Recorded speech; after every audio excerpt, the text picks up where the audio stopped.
Hi, my name is Pierre Erickson and I'm a certified irrigation designer. Today we're going to talk about head layouts. Head layouts are very important and when done correctly can conserve water and make your yard look a lot better. Not done correctly and they can lead to dry spots, wet spots, and wasted water.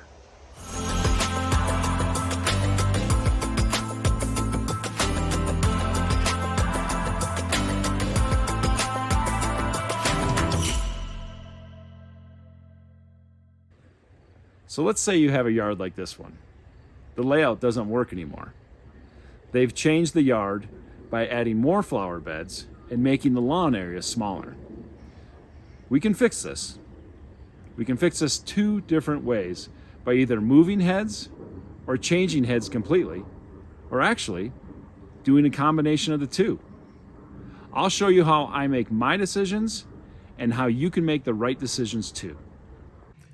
So once we determined we were going to make some changes in this backyard, I did a quick drawing. And you can see on the drawing that we have the three separate valves controlling three separate zones.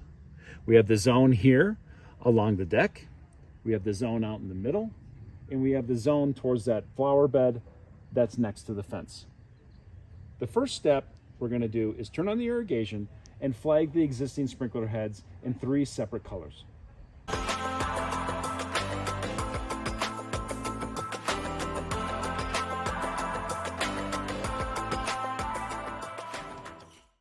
Okay, so now that we have everything flagged and we know where all the existing heads are, we have to find a starting point. And this head right here is pretty close to where I would want to have it anyway. It's really your preference where you want to have it, but this one's really close. So I'm going to start here, and you can see on the drawing, that's roughly that head. Now, keep in mind, whenever you do a drawing, it's your best attempt to get measurements and everything. The field is often slightly different than what the drawing is, and that's to be expected. So this is where layout becomes so critical, because if you were to just go off of this drawing and not make any field adjustments based on actual field conditions, it can lead you to more problems. So that's why we're doing this. So this head is in a good location. We're gonna assume that that head is gonna stay there. And based on the drawing, we're gonna have three heads on here. And these are Arvan, Rainbird Arvan nozzles. They're 18s, but looks like we're probably gonna have to neck them down just a little bit. Okay, so I need to know the distance from this head location we're standing at to the proposed head location that's gonna be over there. So let's get a measurement for that. Okay, so we measured the distance from this head to this head location, which is from there to over there. It's that yellow grass over there, and it came out to about, yellow grass, about 29 feet. So if we split that in two, that makes us about 14 and a half feet. So I've laid out the tape here. This is gonna be on that middle zone here, which is the red flags. And it's about 14 and a half feet. So let's put in our flag, 1, 2, 3, 4, 5, 6, right at 14 and a half feet. And that's where our head location is gonna be. Now, if you remember right, and this is again why it's so important, is these heads are the 18 nozzles. Some people will say, well, there should be 18-foot spacing. Well, we can neck these down. We can neck them down up to 25%. So getting down to 14 and a half feet is absolutely not a problem. But where it becomes critical is if this head is only going to shoot 14 and a half feet to this head and to this head, it also can only shoot 14 and a half feet to this head. And we absolutely need to have head-to-head coverage on this.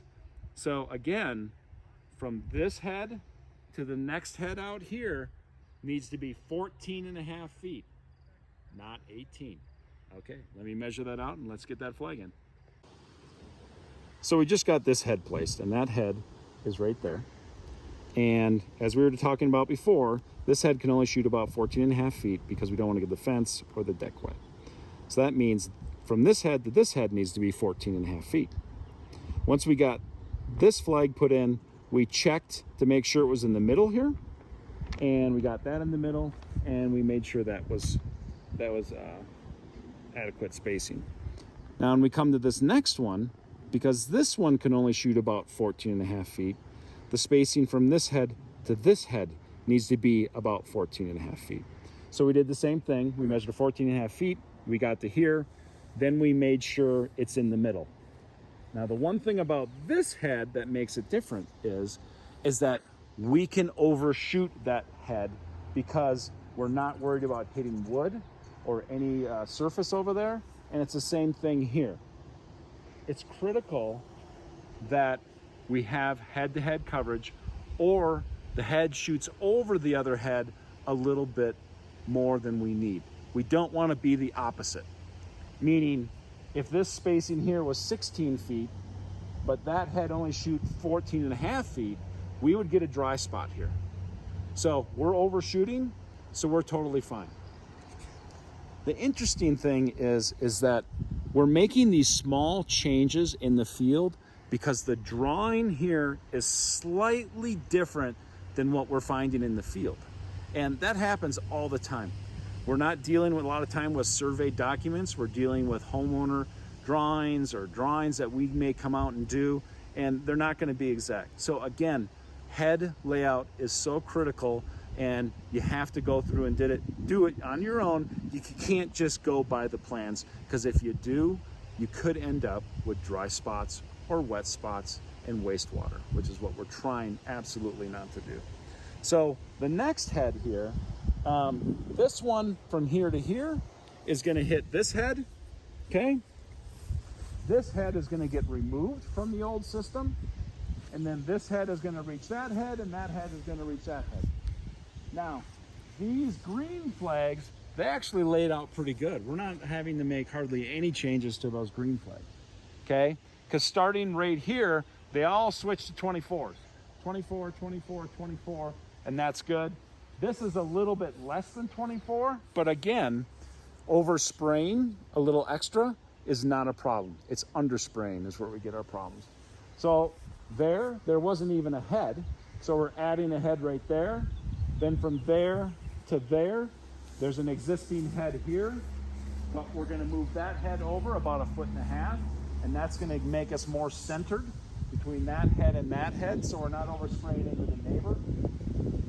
And then when we come back here, we're shooting from here to here and from there to there, and then we're back to our corner.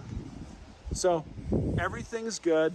It just took a little extra work and a little more review than just putting it out the way I have it drawn here, because there's two nozzles here that when I did it on paper were spec'd to be 24s, and when we come out and do the field survey, guess what? They're 18s, and this is going to be a lot better. It's going to be a lot better distribution uniformity, and it's going to save us a lot of water.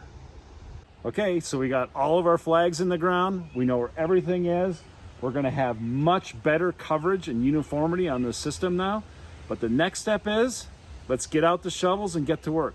So our next video is going to show you how to make all the changes to the heads, whether we're adding a head or whether we're changing out a head, and show you how to do it easily so you can do it too.